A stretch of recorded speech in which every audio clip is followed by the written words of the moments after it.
Waziri wa mambo ya ndani ya nchi Mheshimiwa Patrobas Katambi amemwagiza Inspekta Jenerali wa Polisi IGP Camillus Wambura kusitisha kwa muda utoaji wa vibali vya mikutano ya hadhara ya vyama vya siasa nchini. Akitoa taarifa bungeni leo, Waziri Katambi amesema hatua hiyo inalenga kudhibiti hali ya taharuki ambayo inadaiwa kuhusishwa na maandamano katika maeneo mbalimbali ya nchi.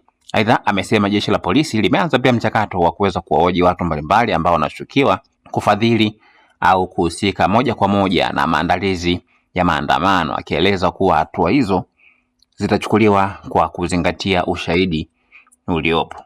Kwa mujibu wa Waziri Katambi, marufuku hiyo ya utoaji wa vibali vya mikutano ya hadhara itaendelea kutumika hadi pale serikali itakapotoa maelekezo mengine. Wakati huo, akizungumza katika mkutano wa hadhara uliofanyika leo mkoani Tabora, makamu mwenyekiti wa Chadema Bara John Heche amepinga kauli hiyo ya serikali kupitia kwa waziri wa mambo ya ndani ya nchi, huku akisema mikutano ya hadhara si chanzo cha fujo wala vurugu, akisisitiza kuwa chama chake kitaendelea kufanya mikutano hiyo kwa mujibu wa haki zinazotambuliwa kisheria kutokana na kile ambacho wamekuwa wakikifanya, kwa kile ambacho nadai kwamba mikutano hiyo haivunji sheria za nchi.